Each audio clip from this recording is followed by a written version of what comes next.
tumutulong po sa mga bansa po na ito. At dito naman po sa atin sa Southeast Asia, yung problema po natin sa West Philippine Sea, di po ba? So, kanya-kanyang sanib-puwersa na po ang mga bansa. Tayo po ay pinagtitibay na po natin yung mga military alliances natin sa Amerika, sa Japan, at maging sa um, Australia, di po ba? Habang ang China naman ay nagbabanta ng giyera laban po sa Taiwan, di po ba? So, marami pong mga kaguluhan. Ang inflation po ay patuloy po na nagdudulot po ng kahirapan maging sa mga tao po na meron pong regular po na source of income. Nararamdaman na po natin ngayon yung impact po ng inflation. So yung crisis po sa gasolina ay nandiyan pa rin po, di po ba? At maaring ang krisis po na ito ay lalala pa sa pagdating po ng mga susunod po ng mga panahon. Yung politika po sa atin pong bansa ay nakikita din pa rin po natin ang mga kaguluhan, ang mga personal agenda po ng mga politicians. So talagang kung iisipin po natin, sa daigdig po na ito, hindi po talaga tayo makakatagpo ng kapayapaan. Pero alam niyo po ba, ang isa po sa magandang napag-usapan po namin kanina in our devotion is, ang kapayapaan po is true. Peace is true. There is peace. Meron pong kapayapaan. But the problem is, there's also someone who is breaking our peace. Meron din pong kapangyarihan na sumisira po sa atin pong kapayapaan. Kaya kung hindi po tayo magiging sensitive po sa atin pong spiritual life at hindi po tayo kakapit sa pananampalataya po sa Panginoon, masisira po ang atin pong buhay. Tayo po ay tatalunin o dadaigin po tayo ng mga worries in life. Salamat na lang po sa Panginoon dahil ang Diyos po na nangako po sa atin ay tapat at hindi po siya magbabago sa lahat po ng kanya pong mga pangako. Yung kanya pong protection, yung kanya pong sustenance po sa atin pong buhay ay patuloy. Amen po ba mga kapatid? Amen? Salamat po sa mga nakinig. Yan. Okay, sige po. Magpapatuloy po tayo sa atin pong pag-aaral. Tayo po ay nasa aklat pa rin po ng Marcos at pinagpapatuloy po natin yung book series po natin. Today mga kapatid ay magtatapos po tayo sa ika-6 po na outline po ng aklat po na ito that deals about the ministry of Jesus Christ in and around Jerusalem. So, nung mga nakaraang pag-aaral ay napag-aralan na po natin ang chapter 1 hanggang chapter 11. Di po ba? Nasa chapter 11 po tayo ngayon at dinidiscuss po natin yung ministry and around Jerusalem ng atin pong Panginoong Kristo. Tayo po ay nasa chapter 11, verse 27 to chapter 12, verse 44. Pinag-uusapan po natin dito yung controversy po na hinaharap ng atin pong Panginoon laban po sa mga Jewish leaders sapagkat ang Panginoon po ay nasa loob na po ng Jerusalem. He is now in and around Jerusalem. At yung mga controversy po na hinarap po ng Panginoon are the questions like questions concerning His authority. Kinwestiyon yung kanyang authority bilang Son of God, bilang promised Messiah as He preached, di po ba? So nagbigay po ng mga questions po ang mga religious leaders po sa Kanya upang i-discredit po ang atin pong Panginoon with an intention na ipahuli po at ipapatay po ang Panginoong Kristo. These questions are like the question concerning the poll tax. Dapat bang magbayad ang mga Hudyo sa Roman Empire po ng kanila pong mga tax? Sapagkat yun po ay hindi po nila gusto. The questions like concerning the resurrections, ito po yung mga problema po within the Judaism na maging sila sa kanilang mga paniniwala ay nagkakaiba-iba. Ang mga Pariseo ay naniniwala na may resurrection, ang mga skriba ay, ang mga Saduseo ay hindi naman naniniwala. Di po ba? They are the leaders, the spiritual leaders po ng bayan po ng Israel. But they are not certain, hindi po nila tiyak kung ano talaga ang tama na kanila pong dapat panampalatayanan. They argue, nagtatalo-talo po sila concerning the greatest commandment.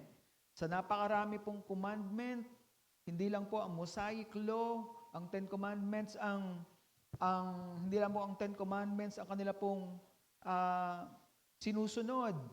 But in the Pentateuch, sa Mosaic Law, napakarami po nilang mga kautusan na kinakailangan po nilang i-comply. At napag-aralan po natin doon ang iba pong mga kautusan. Ngayon, last Sunday, pinag-aralan po natin yung kanila pong questions about the sonship of the Messiah. The problem concerning si Jesus Christ ba ay anak ni David? Paano siya naging anak ni David kung si David mismo, ang tawag sa kanya ay Lord or God? Di po ba? Using the word Lord means He is God. Okay? So siya po ay tinawag po ni David na Panginoon at kanya pong Diyos. Paano nga naman siya ay kanyang magiging mga anak? But we have settled that last Sunday. So today, mga kapatid, we are coming now into a rebata ng atin pong Panginoon. Okay? Yung rebata po na ito ay ang conclusion po ng Panginoon about the hypocrisy ng bayan po ng Israel at ng mga tao po na tumutulig po sa Kanya, which are the leaders of the Jews, the spiritual leaders of the Jews. So sa chapter 12, verse 38 hanggang verse 44 ay samahan ninyo ako. Tayo ay magpatuloy sa ating pag-aaral. Ang sabi dito, babasahin ko po sa ang salita ng Diyos, but in your Bible, please follow me. Ang sabi dito, sinabi pa ni Jesus sa kanyang pagtuturo, mag-ingat kayo sa mga tagapagturo ng kautusan. Mahilig silang mamasyal na nakasuot ang espesyal na damit at gustong-gusto nilang batiin sila at igalang sa mga mataong lugar.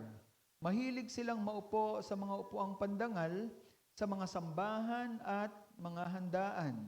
Dinadaya nila ang mga byuda para makuha ang mga ari-arian ng mga ito at pinagtatakpan nila ang mga ginagawa nila sa pamamagitan ng mahabang pagdarasal.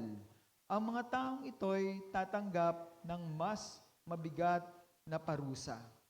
Umupo si Jesus malapit sa pinaglalagyan ng mga kaloob doon sa templo at pinagmasdan ang mga taong naghuhulog ng pera. Maraming mayayamang naghuhulog ng malalaking halaga.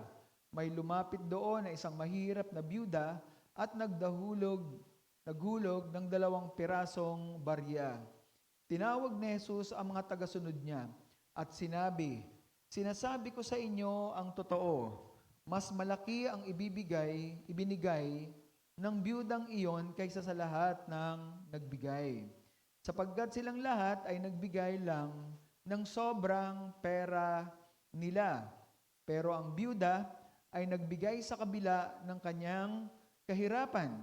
Ibinigay niya ang lahat ng kanyang ikinabubuhay. Tayo po ay manalangin. Humingi po tayo ng mayamang grasya po ng Diyos sa pag-aaral po na ito. Aming Ama, marami pong salamat sa magandang araw na ibinigay po niyo sa amin, aming Panginoon. Thank you, O God, sapagkat sa kabila po ng mainit po na panahon, kayo pa rin po ang nagsusustain po ng aming pong lakas at ng aming pong mga pangangailangan, aming Panginoon. O God, padalangin po namin, Panginoon, sa pagkakataon po na ito na kami po ay patuloy po ninyong turuan. Alam po namin na kayo po ang tunay po naming tagapagturo. At ang desire po ng amin po mga puso ay hindi lamang po maging karagdagang kaalaman ang amin po mga napag-aaralan, kundi ito po ay mag-equip po sa amin, aming Panginoon, upang kami rin, Panginoon, ay hindi lang maging mabuting mag-aaral, kundi maging mabuting tagapagturo din po kami ng inyo pong mga salita, aming Panginoon. Kaya, O Diyos, pagpalain po niyo kami sa araw po na ito. Alam po namin na hindi po kayang limitahan ang kapangyarihan po ng inyo pong salita at ang inyo pong kapangyarihan na kumikilos po sa amin pong mga buhay. Kaya patuloy po naming dalangin, aming Ama, na malaya po kayo na magministeryo po sa bawat isa. Abutin po ninyo kami ayon po sa tunay po naming mga pangangailangan. Salamat po, O Diyos. Ang lahat po ng ito ay hinihingi po namin sa dalangin aming Diyos. Ito po ay patuloy po naming desire at nais po namin na kayo po ay maranasan sa amin pong buhay. Maraming pong salamat, O God. Sa inyo po namin ibinibigay ang lahat po ng kapurihan at ang lahat po ng kaluwalhatian. Salamat po aming Ama. Ito ay dalangin namin sa pangalan po ng aming Panginoong Jesus. Amen and Amen. So purihin po ang Panginoon. Tayo po ay nasa huling bahagi po ng ating pong pag-aaral about the ministry of Jesus Christ in and within Jerusalem. So, katulad ng sinabi ko po sa inyo last Sundays, in our past studies, napag-aralan na po natin at nakita na po natin yung argument na hinaharap po ng Panginoong Kristo laban po sa mga Jewish leaders o sa mga spiritual leaders po ng bayan po ng Israel. And today, we are coming into ang conclusion kung ano po ang nakita po ng Panginoong Kristo sa pinakamabuting representative po o sa mga tao na nagre-represent po ng bayan po ng Israel. At dito po ay nakita po niya yung hypocrisy at kinondem po niya ang commitment o ang way of life nitong mga tao po na ito. So, in our verse, in verse 38 to 40, mababasa po natin ang ganito. And in his teaching, he was saying, beware of the scribes who like to walk around in long robes and like personal greetings in the marketplaces and seats of honor in the synagogues and places of honor at banquets, who devour widows' houses and for appearance's sake offer long prayers. This will receive all the more condemnation. So mga kapatid, ito po ay pagpapatuloy po ng pagtuturo ng Panginoong Kristo sa mga tao na tumutuligsa po sa Kanya. So in our past study, nakita po natin yung pagtuturo ng Panginoon about the Messiah's sonship. And He was talking to the scribes, di po ba? The scribes and the people. Sapagkat ang mga eskribang ito ay napaka-importanting figure po sa bayan po ng Israel o sa kanila pong sambayanan because ito po yung mga scholar po, mga Bible scholar po ng mga Hudyo. Sila po ay tagapagturo po ng kautusan, ang mga skriba. They are the expert of the law. Pag meron po mga disputes in terms of understanding and interpretations, sila po ang kanya pong nilalapitan. At sila rin po ang subject po ng condemnation ng ating Panginoong Kristo sa pag-aaral po na ito. In verse 38 up to 40, nakita po natin that Jesus condemned the hypocrisy of the scribes. Ito po ay isa pong warning na ibinigay po ng Panginoon sa mga tao na mga nakikinig po sa Kanya about hypocrisy.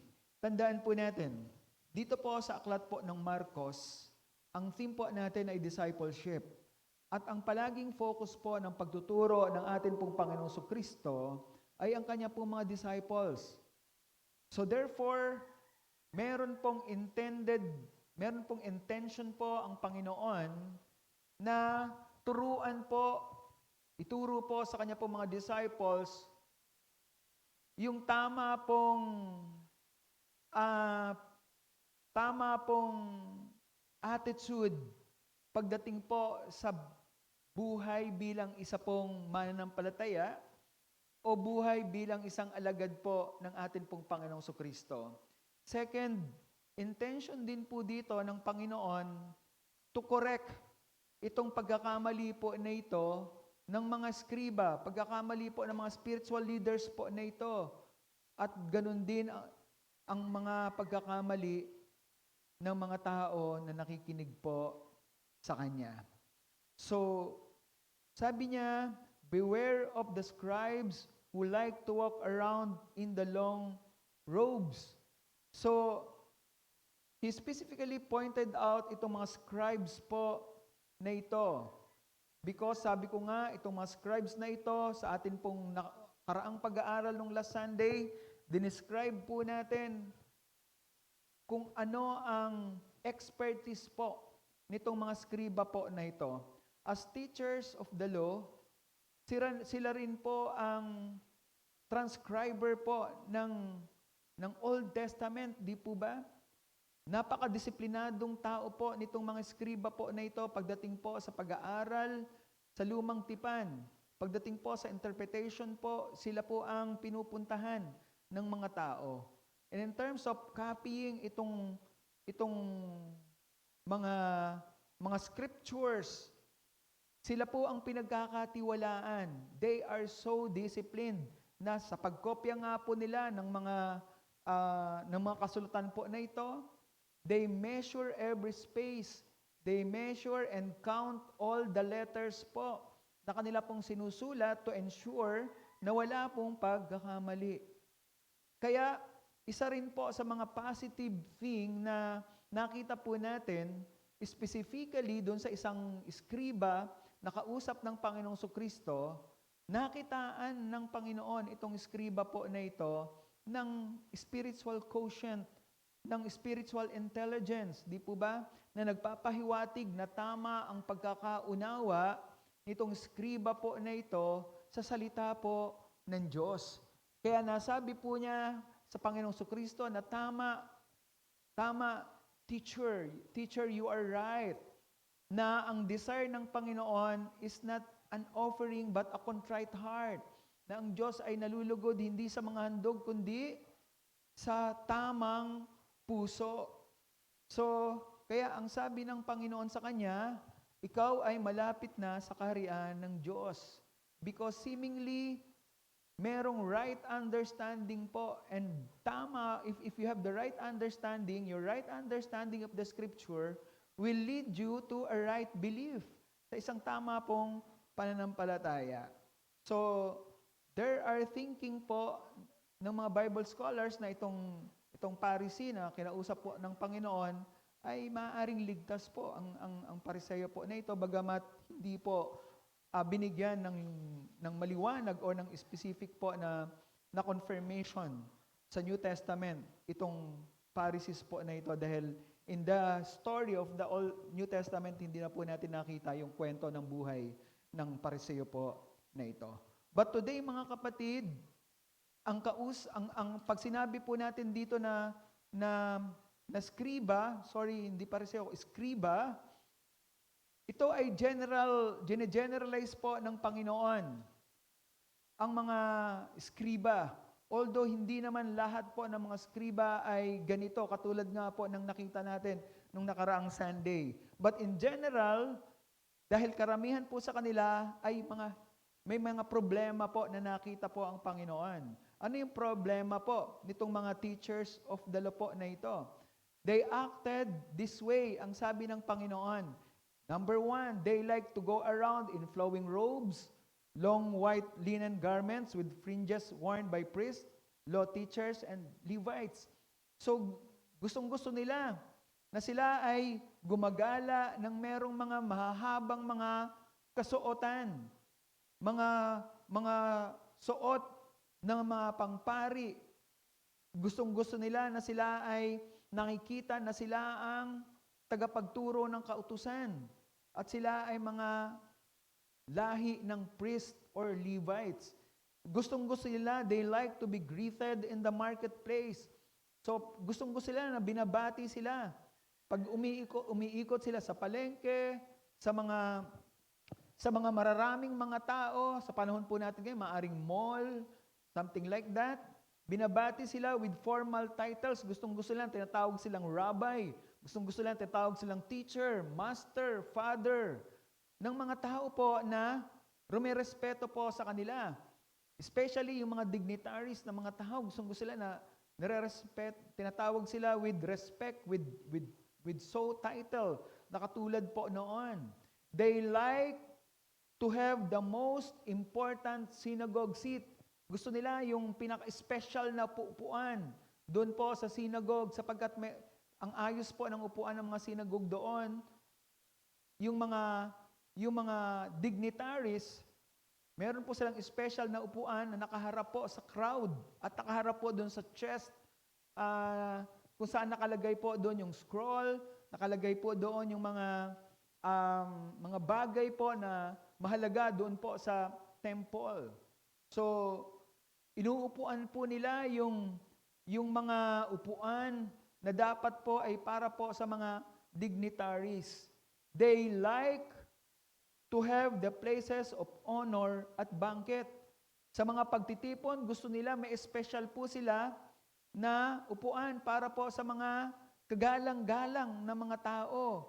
Sa mga special na meeting, mga evening dinners or dinners, gusto nila na sila yung nakaupo sa tabi po ng host at para bang sila ay binibigyan po ng preferential or special po na treatment. So, ganun po ang attitude po nitong mga scribe po na ito. At ano po ang point po ng scripture about describing itong behavior po at attitude po ng mga scribe po na ito? Alam po natin, di po ba, na they are very important figure. They are well respected. They are authority. Pagdating po sa scripture, pagdating po sa teachings po ng lumang tipan, they are the scholar. They are the teachers. They are the academicians. Di po ba? So, pero, iba ang kanilang mga ginagawa. Di ba? Yung ginagawa po nila is not in accordance to what the scripture is telling them. Iba yung kanilang ginagawa sa kanilang itinuturo. So, the point is, for every one of us, ang point po ng Panginoong Kristo is not to be like the scribes. So, do what they teach, not what they do. So, we can accept yung instructions nila in the Bible, but we should not imitate or hindi natin dapat tularan yung kanila pong mga behaviors. Di po ba? So, itong mga skriba po na ito, they want to look very important, paimportante mga tao po na ito, they want to be admired. Gusto nila, hinahangaan talaga sila, ina-idolize, and they look for the approvals of men. Papuri po ng mga tao ang kanila pong gusto instead of an approval of God. So, Jesus condemned itong practices po na ito ng mga iskriba. Jesus condemned their practices of requiring the respect of others, and of course, their abuses. So, speaking of abuses, sa verse 40, ang sabi po, itong mga scribes po na ito, they devour widows' houses. And for appearance's sake, they offer long prayers. At dahil dito, they will receive all the more condemnation. Yun po ang sabi po ng Panginoon. So, because of their hypocrisy, Jesus told them of their condemnation. Why? Because yung ginagawa po nitong mga skriba po na ito, since the first century, itong mga skriba po na ito, who are the law teachers, they got no pay sa lahat po ng mga services po nila. Yun po ay kanila pong batas. Di po ba? So that is part of their culture. Ang kanila pong services ay hindi po nangangailangan po ng bayad. So, yung income po, maaari nitong mga scribe po na ito are depending on the hospitality nung kanila pong mga devoted na mga Hudyo. So, but what they are doing is they are abusing. Ina-abuse po nila itong mga mga Hudyo na rumerespeto po sa kanila, katulad ng mga widows. When we speak about widows, napag-usapan na po natin yan, widows are maybe the weakest, one of the weakest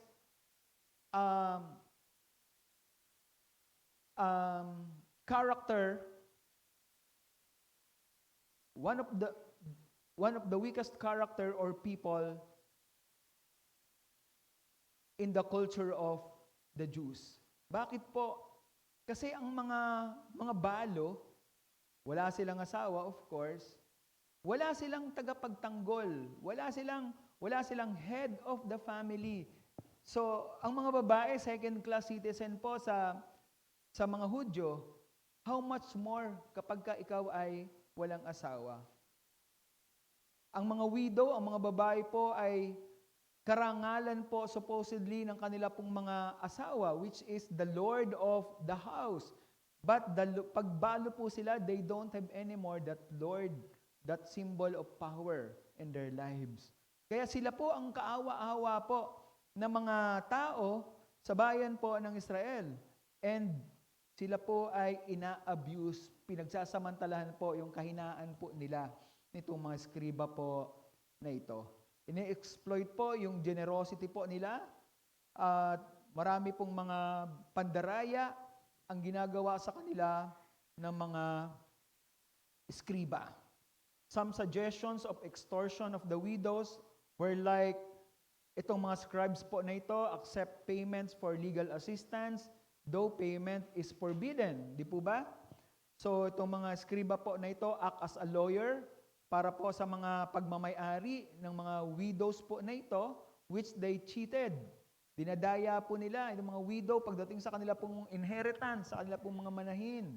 Itong mga skriba po na ito abuse the hospitality and generosity of the widows. Itong mga scribe po na ito take money from believing widows in exchange of intercessory prayer. Of course, ang mga widow po na ito ay meron din pong pagkabahala sa kanila pong spiritual life. That's why dito po sa susunod po na verse natin pong pag-aaralan, ang point ng atin pong Panginoon ay ang pagbibigay ng widow, ng isang widow, sapagkat mahalaga po ang widow po sa Panginoon. Sa pag-aaral natin in the past, nakita po natin that may mga special po na batas na ginagawa po si Moses according to the revelation of God to him to protect women, di po ba? And to protect the widow. Mahalaga po sa Panginoon ang kalagayan po ng mga widows po na ito. At ang mga widows po na ito, very conscious sila sa kanilang spiritual life. So, kaya yung katapatan po nila ang isa po sa ipinapakita po na halimbawa po ng Panginoon. Since ganun po ang character nitong mga widow po na ito, sila po ay lumalapit po sa mga skriba to ask for intercessory prayer upang sila po ay ipanalangin. But itong mga scribe po na ito are taking advantage of this believing widows in exchange of long prayer. At ang ibang mga skriba, dahil sila po yung mga teachers, kumbaga sila yung mga educated people, sila po yung pinapamanage po ng mga kabuhayan, itong mga balo, mga widow po na ito, but they mismanage itong pinagkatiwala po sa kanila. So, ganyan po nila ini-extortion or ini-extort at pinagsasamantalahan itong mga widows po na ito. That's why Jesus Christ condemned them. Sabi ng Panginoon, they will receive greater condemnation at God's final judgment. So, ang sabi po sa James chapter 3 verse 1, do not become teachers in large numbers, my brothers, since you know that we who are teachers will incur a strict judgment. So, tayong mga tagapagturo ay may mas mabigat na accountability dahil tayo ay tagapagturo.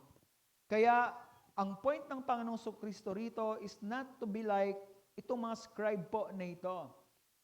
So, as teacher, we should walk what we preach. Ang sabi po nila, kung ano po yung atin pong ipinapangaral, dapat ay ipinapamuhay po natin. Sapagkat, dahil tayo ay mga tagapagturo, mabigat po ang responsibilidad at accountability po natin kung yung mga itinuturo po natin ay hindi naman po natin na ipapamuhay. So, that's the responsibility and accountability of teachers. Pero hindi po yan dapat magdala po sa atin ng encouragement for us to want and to like to teach the Word of God. Bagamat mabigat po ang responsibilidad at ang accountability natin bilang mga tagapagturo po ng salita po ng Diyos, hindi po yan dapat magdala po sa atin sa discouragement upang ayawan po natin ang pagiging Bible teacher po natin. Yung pagtuturo natin sa ating mga kids, sa children's ministry, sa ating kabataan, sa mga kababaihan, sa mga kalalakihan, especially sa mga hindi mananampalataya, hindi natin dapat ika-discourage yung accountability na meron tayo. Sapagkat meron din tayong special na honor po na tatanggapin po sa atin pong Panginoon because of that duty, because of that accountability. So, at ang nais po natin sa atin pong pagharap po sa Panginoon, tayo po ay tatanggap po ng papuri mula po sa atin pong Panginoon na tagapagligtas. At gusto po natin na marinig natin ang sasabihin sa atin ng Panginoon at gusto nating maramdaman yung tap ng Panginoon sa ating mga likod saying, "Well done, my good and faithful servant." Di po ba? That's our objective. Yan po yung dapat na desire na pinalalago po natin sa atin pong puso. Mga kapatid, we are a teaching church. Ang gusto natin ay magturo ng salita po ng Diyos. That's what God also wanted for us. And we are entrusted by God. Pinagkatiwalaan po tayo ng Diyos ng Kanya pong mga salita. Hindi po tayo naligtas upang maging tagabitbit lamang ng Biblia. Hindi tayo naligtas upang magbasa lang ng magandang kwento sa mga kasulatan. Naligtas po tayo to teach His words. Di po ba? Kaya ang sabi po ni Pablo kay Timoteo at kay Titus, select men who are also able to teach. So pumili daw ng mga tao na maaari ding maging tagapagturo ng salita po ng Diyos. Because there is a special crown for the pastors, for the teachers of the Scripture. There are crowns na nais po ng Diyos na atin pong tanggapin sa atin pong pagtagpo sa atin pong Panginoon. So, as teachers, of course, we cannot be like itong mga scribes po na ito because they will receive great condemnation at God's final judgment. Why? Because they don't walk the talk. They don't live on what they preach. So sabi nga dito, instead of pointing people's attention to God, they claim it for themselves under the pretense of holiness. So, ito po ang isa pang hindi maganda na dapat po nating hindi tularan sa mga eskriba po na ito. Instead daw na ituro nila ang mga tao sa Diyos, na ang lahat ng honor ay dapat ibigay sa Panginoon. Itong mga scribe na ito, instead of pointing the people to God, they claim themselves na sila ang dapat purihin Sila ang dapat tumanggap ng honor sapagkat sila ay mga banal. Nagkukunwari po sila ng mga banal, they pretense piety. Nagkukunwari sila ng mga banal upang ang attention po ng tao ay mapunta po sa kanila instead na sa Diyos. Ang focus po ng mga tao. So, that's what the scribes is, mga kapatid.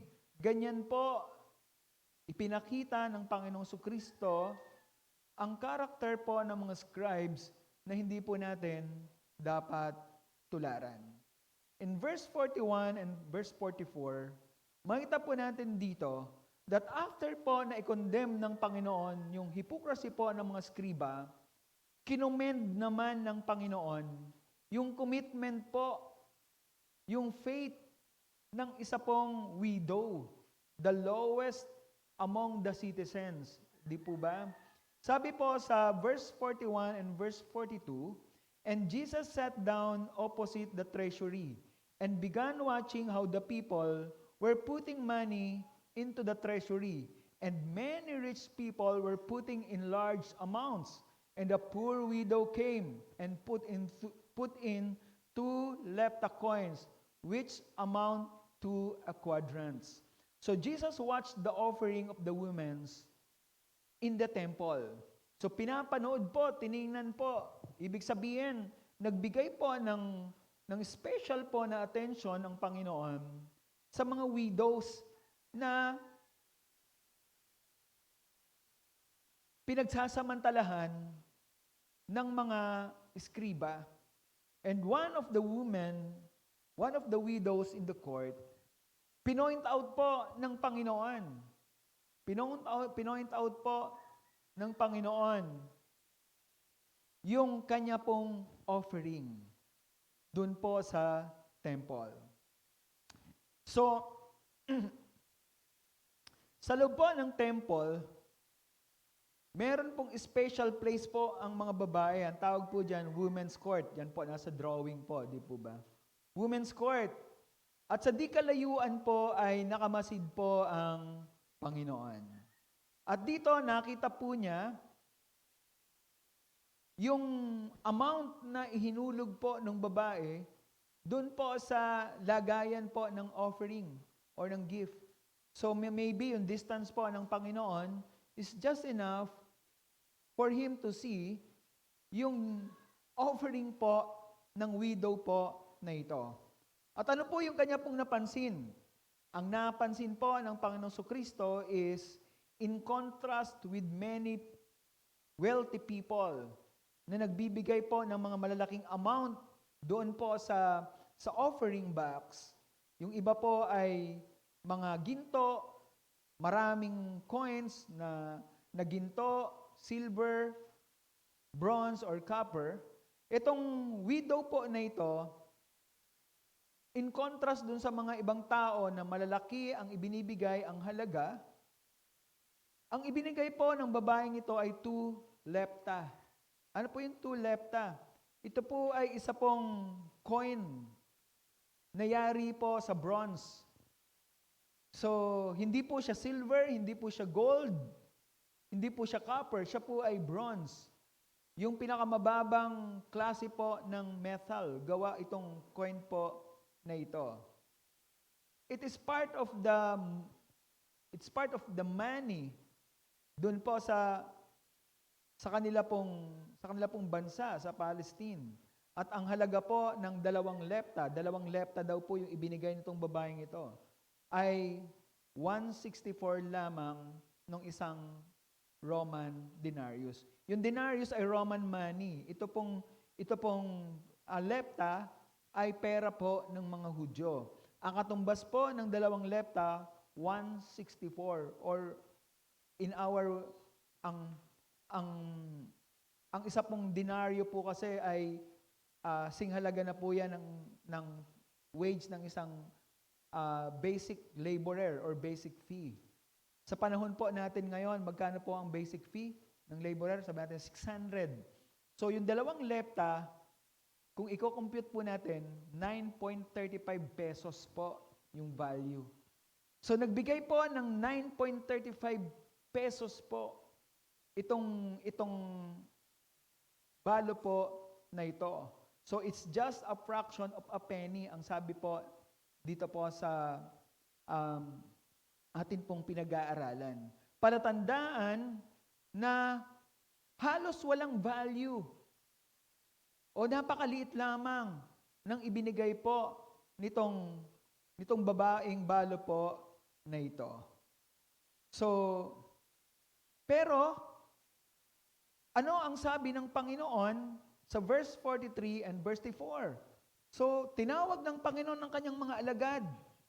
At ang sabi niya, calling his disciples to him, he said to them, "Truly I say to you, this poor widow put in more than all the contributors to the treasury, for they all put in out of their surplus, but she out of her poverty." So, she put in all she owned. She put in all she had to live on.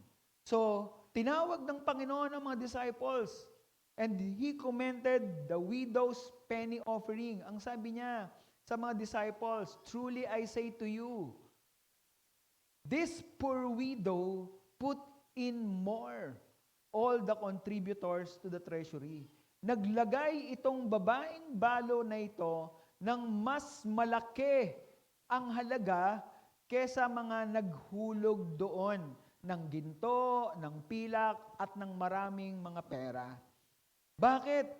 Sabi sa verse 44, "For they all put in out of their surplus." Itong mga mayayaman po na ito, ang kanila pong ibinigay, yung mga surplus nila, yung mga tira-tira lang po nila.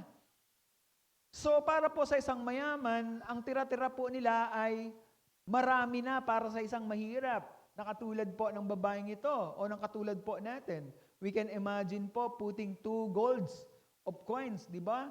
Magkano na po yan? Pero yan po ay tira-tira lamang po ng mga mayaman po na ito.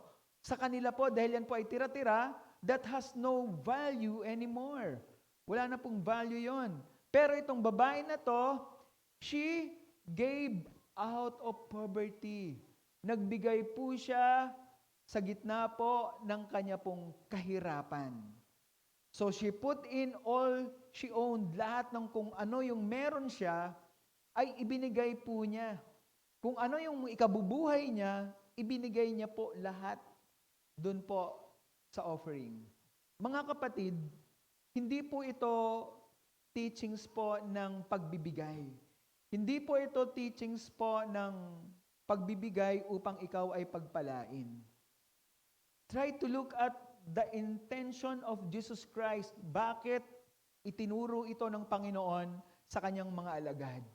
Katulad ng introduction ko po sa inyo kanina, na sa atin po nga pinag-aaralan sa Book of Mark, ang number one, ang first audience po ng Panginoon ay ang kanya pong mga disciples. So sa pagtuturo po ng Panginoon, He want to teach His disciples. Kaya dito po sa pangyayari po na ito, sabi po sa verse 3, Jesus Christ called His disciples. Tinawag niya upang siya ay magkaroon ng personal na teachings po sa mga disciples po na ito. And hindi po intention ng Panginoon na sabihin po sa mga disciples o kung anong lahat ng meron kayong kayamanan na ibigay nyo rito sa Panginoon. That's not His point. So let's try to get the point of Jesus Christ dito po sa kanya pong commendation sa offering na ito ng babaeng balo po na ito. So sabi nga dito, with solemn introduction words, "I tell you the truth," ang sabi ng Panginoon, Jesus said that she had given more than all the others. Why? The reason was the others gave out of their material wealth at little cost to them. But the widow, out of her poverty, he gave everything. She gave everything. She gave what he lives on. Ibinigay niya yung kanyang kabuhayan. So, proportionally, kung titingnan po natin, yung ibinigay po ng mga yayaman, ano ba yun para sa kanila? baliwala na po yun sa kanila.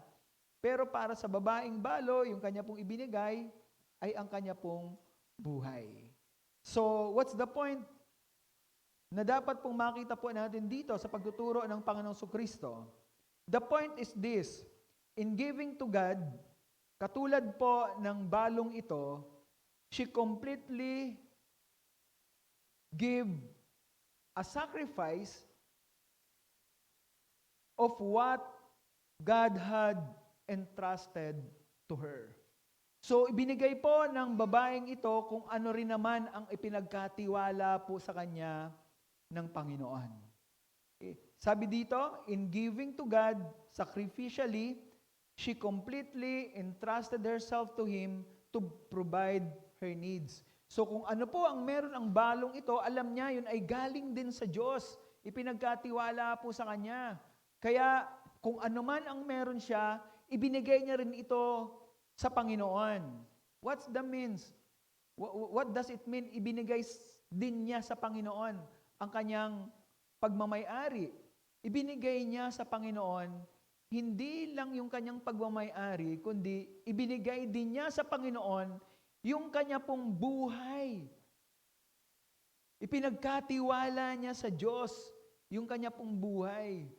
Sapagkat alam niya na ang tunay na nagpo-provide ay ang Panginoon. And, mga kapatid, it's a winner. Ito po ay isa pong panalo na meron po ang isa pong mananampalataya sa Panginoon. Ang isa pong mananampalataya who completely understand that God is the giver of all things, that God is the giver of his life or her life, that God is the sustainer of his life or her life.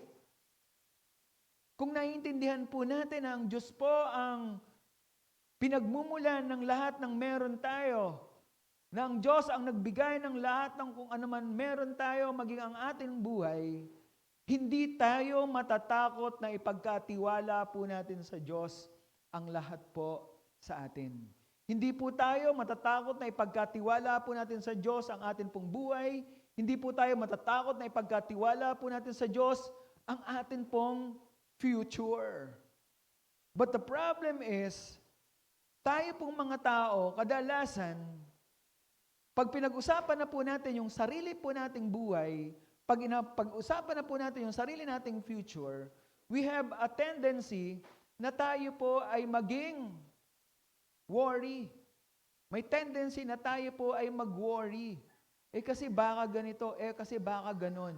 So, baka kasi ganyan ang mangyari, kasi baka mawalan tayo. Pinapangunahan po natin yung kayang gawin ng Diyos sa buhay po natin. So the first point dito is our faith in God. Yung atin pong pananampalataya po sa Diyos, ang dapat po na maging lens ng atin pong pananaw sa buhay. If we will look at lives, if we will look at our life, we should look at it at the lens of our faith. So, ito po ang tinuturo ng Panginoon dito po sa kanya pong mga disciples. That's why He commended the widow's offering.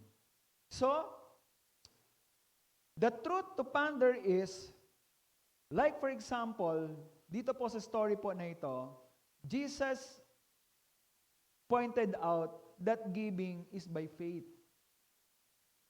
So hindi po tinitingnan ng Diyos yung halaga ng atin pong ibinibigay. Ang tinitingnan po, ang mahalaga po para sa Diyos is what's behind on what we give. Ano ba ang nasa likod ng ating pagbibigay?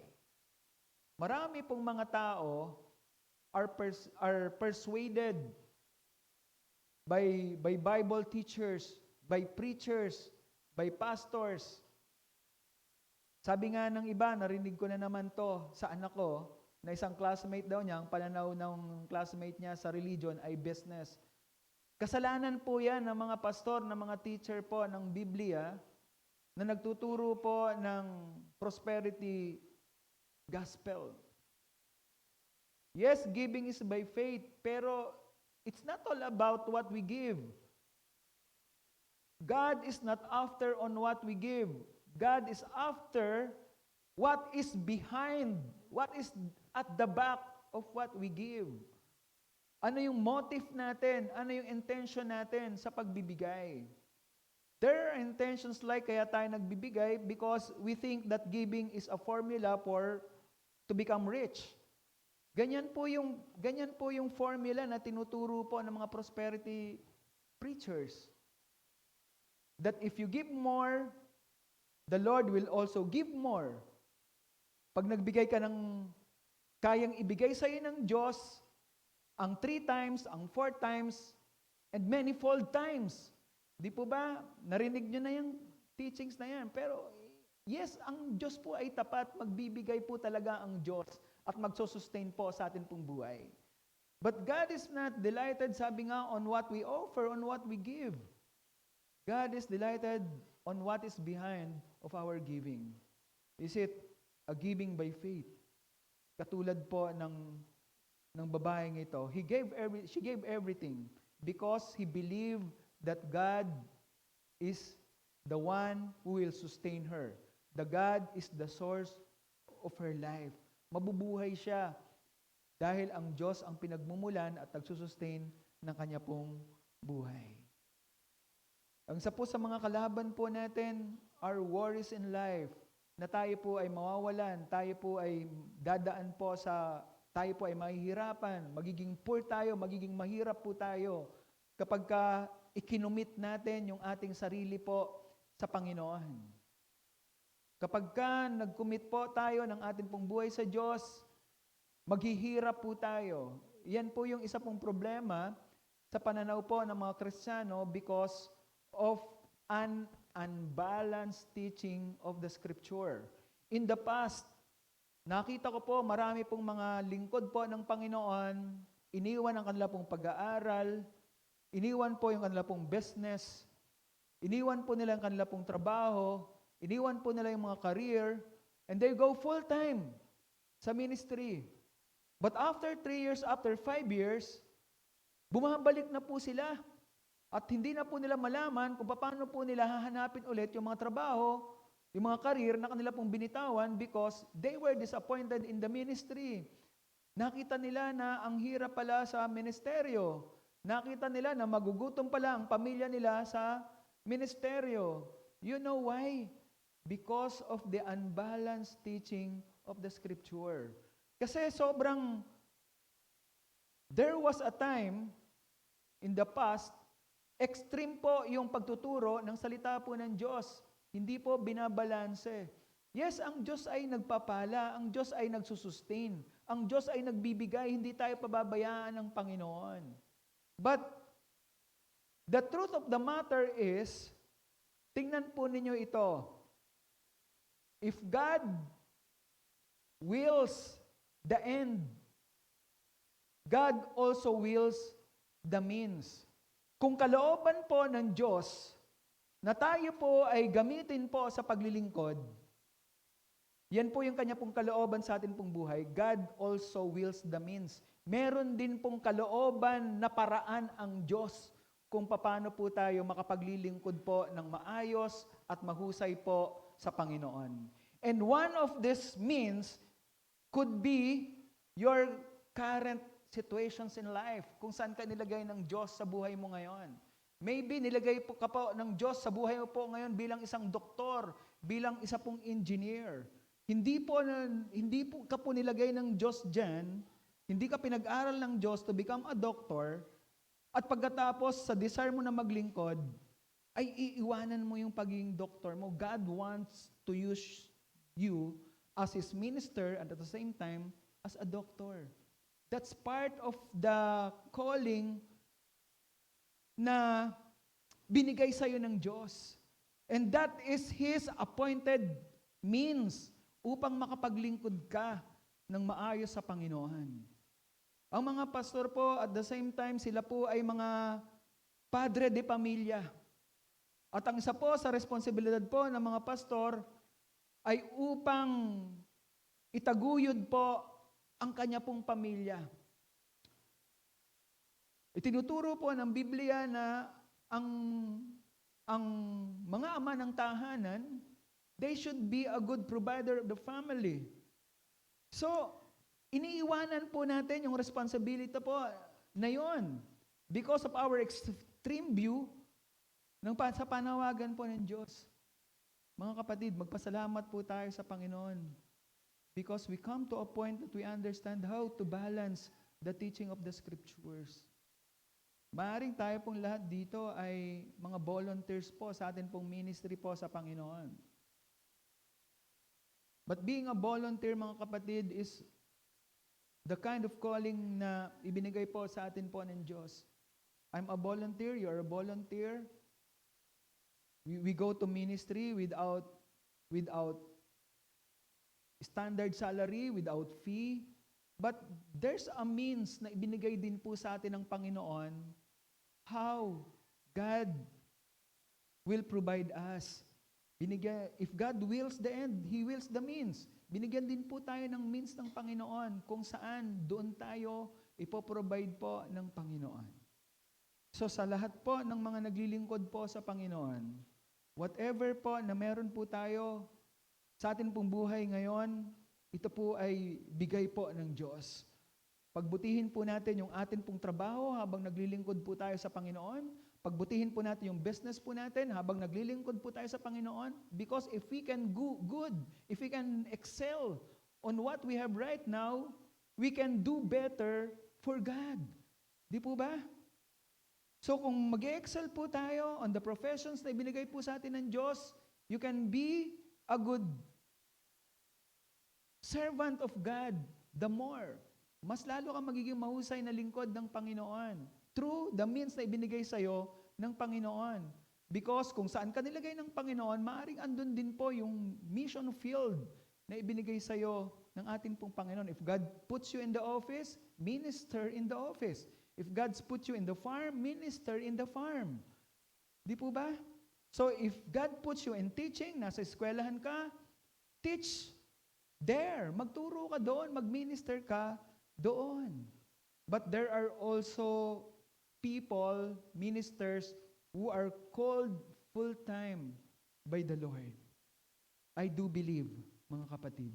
We just need to look at the calling of God in the lens of balancing that calling.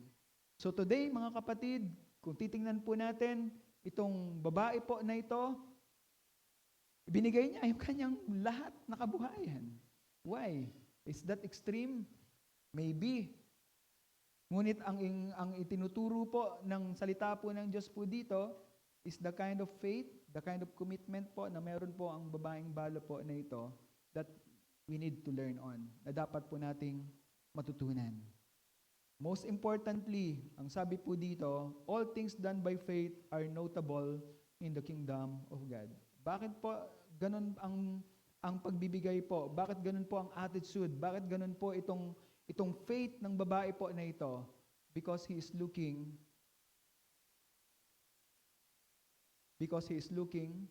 the very soon future.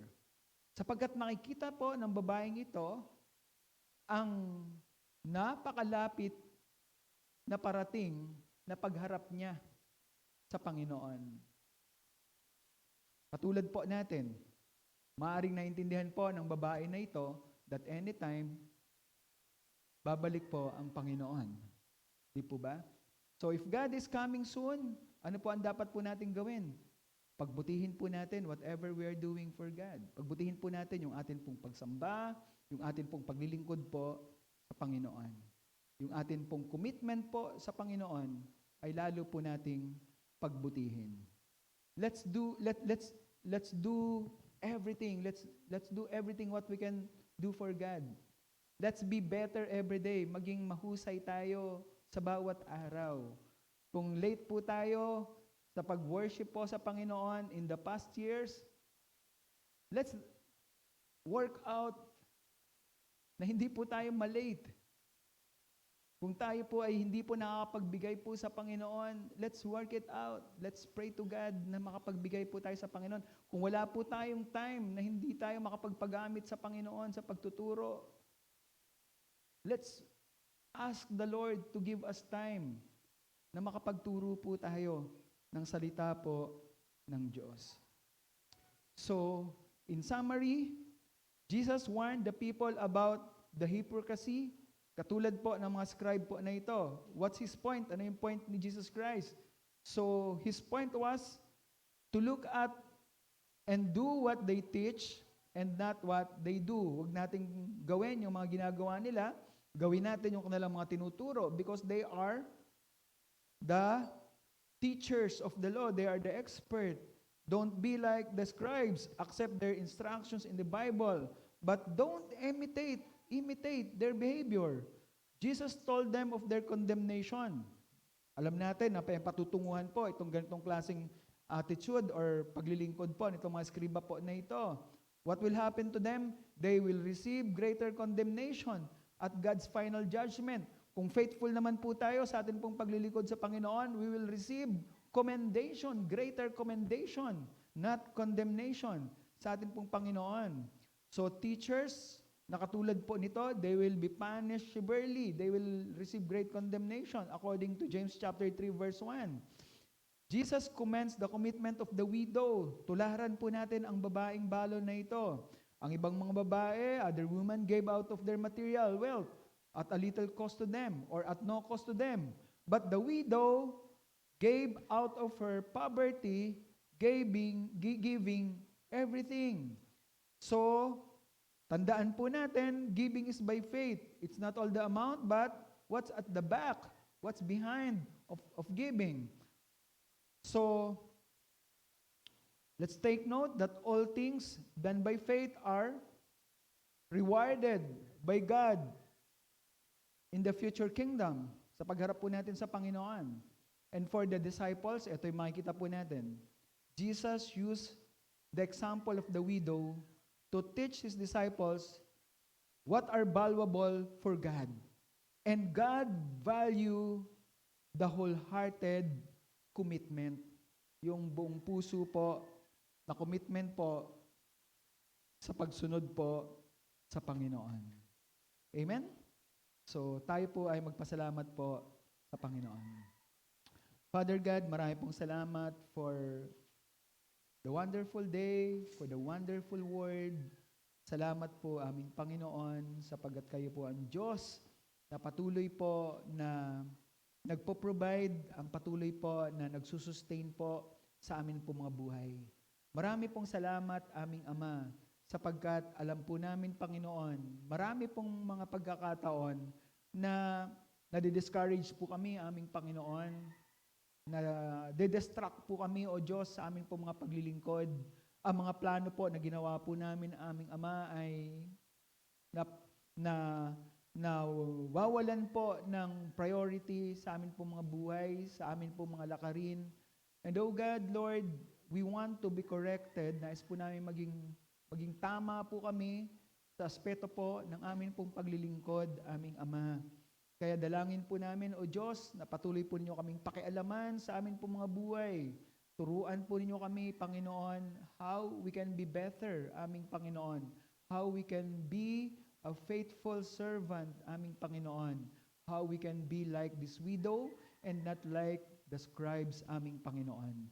Maaring sa pagiging Kristiyano po namin, matagal na po kaming mga Christians, so God, hindi po namin napapansin, parang mga skriba na rin po pala kami. Nagtuturo po kami, Panginoon, subalit sa amin po mga pamumuhay ay hindi naman po namin nagagawa ang mga katotohanan na amin po mga tinuturo. Kaya aming Diyos, patuloy po namin hinihingi, aming Panginoon, ang pagkukorek po ninyo, ang pagtutuwid po ninyo sa amin po mga buhay. Bigyan po ninyo kami ng isa pong masunuring puso, aming Panginoon. Give us a teachable heart, aming Ama. And allow us to learn, Panginoon, how to follow you, how to serve you, how to teach your words, aming Panginoon. Ituon po ninyo ang amin po mga mata doon po sa mga bagay po na makalangit, aming Panginoon. Bigyan po ninyo kami, Panginoon, ng patuloy po na pananaw, Panginoon, ng amin pong buhay sa panahon po na ito ay buhay na naghihintay po sa inyo pong muling pagbabalik. And if you are coming soon, Panginoon, maaring mamaya, maaring bukas, O Diyos, turuan po ninyo kami how to live our lives, how to live out our faith, aming Panginoon, sa mga panahon po na ito. Hayaan po ninyo na kami po ay maging instrumento po, aming Ama, ng katuparan, ng dakilang plano po ninyo, ng kaligtasan, Panginoon, sa daigdig po ng makasalanan. Salamat po, aming Panginoon. Ibinibigay lamang po namin at ibinabalik po sa inyo ang lahat ng kapurihan. Salamat po, O Diyos, sa pangalan ni Jesus. Amen and amen. Purihin po ang Panginoon.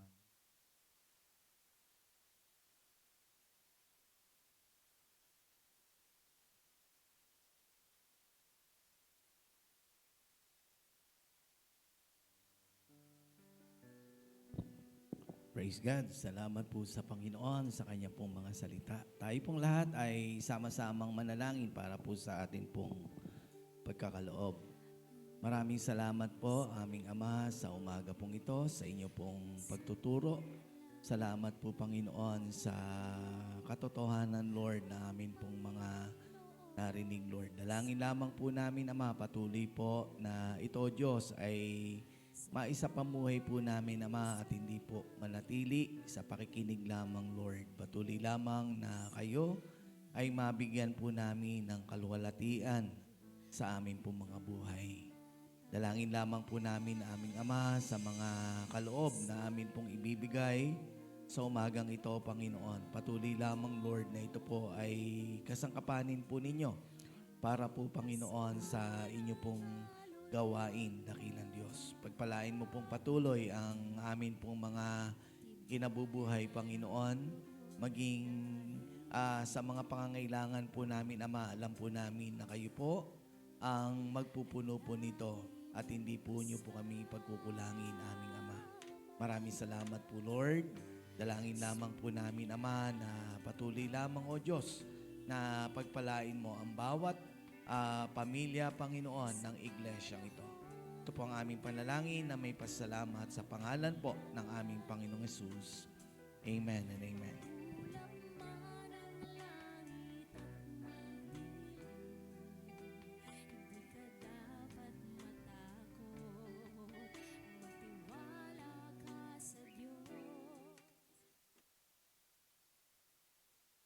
Amen. Purihin po ang Panginoon. Okay, as a reminder po,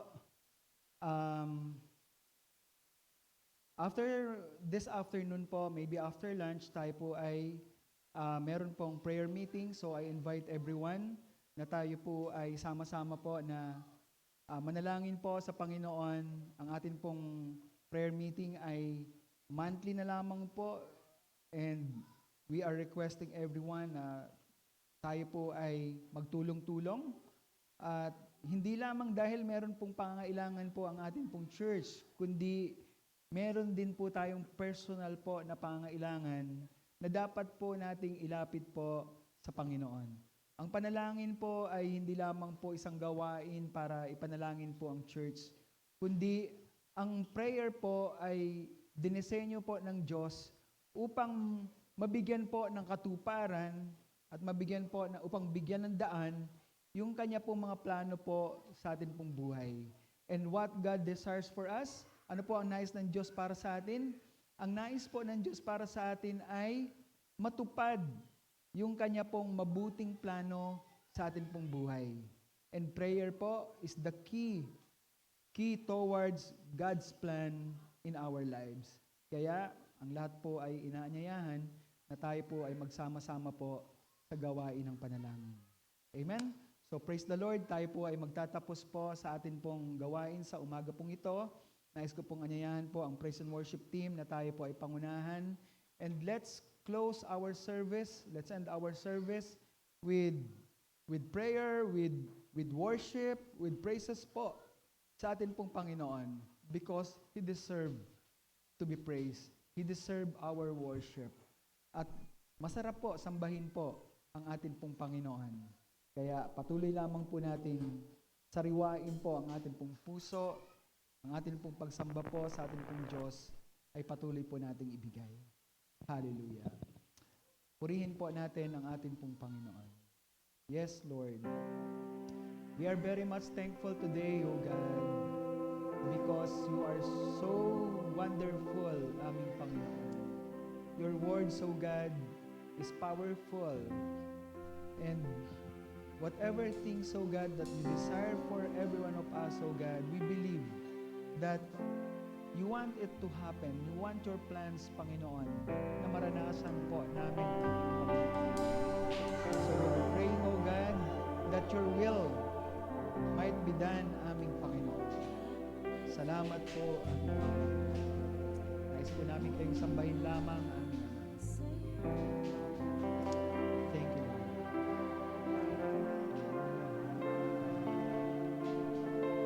Salamat, aming Ama.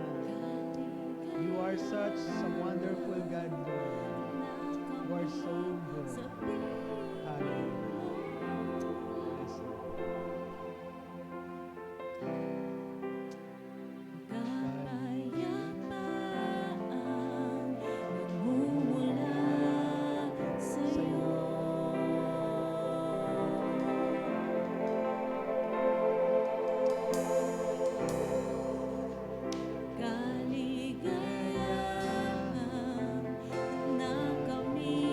Sa piling mo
salamat po aming Panginoon.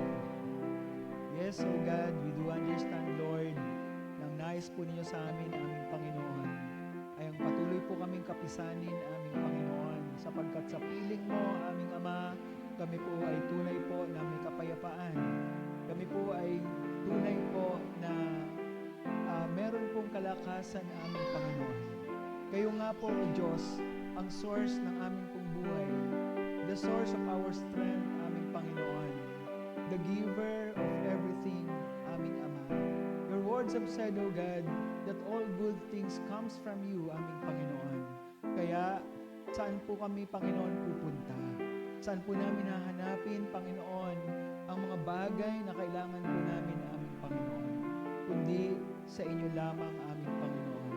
At sa inyo pong presensya, kami po ay manganganlong, aming Panginoon, sa panahon po ng aming pong mga pagkatakot, sa panahon ng aming pong mga pag-aalala, sa panahon, Panginoon, na para bang ang kasiyahan ay napakahirap po hanapin, sapagkat there is joy, aming Panginoon, in your presence. You have said in your word, so God, to rejoice because there is joy. There is joy that comes from you alone, aming Panginoon. Ingatan at pagpalain po ninyo, Panginoon, ang aming pong mga buhay.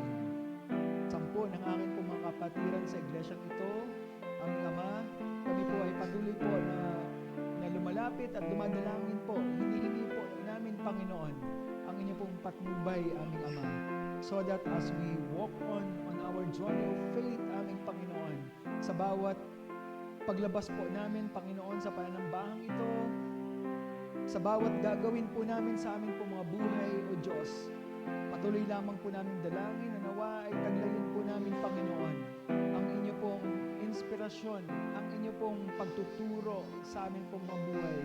Nang sa gayon, aming Ama, lahat ng aming pong mga natutunan, aming Panginoon, ay maipamuhay po namin, aming Ama, at maituro din naman po namin, aming Panginoon, sa mga nangangailangan po ng inyong pong mga salita. Salamat po, aming Diyos.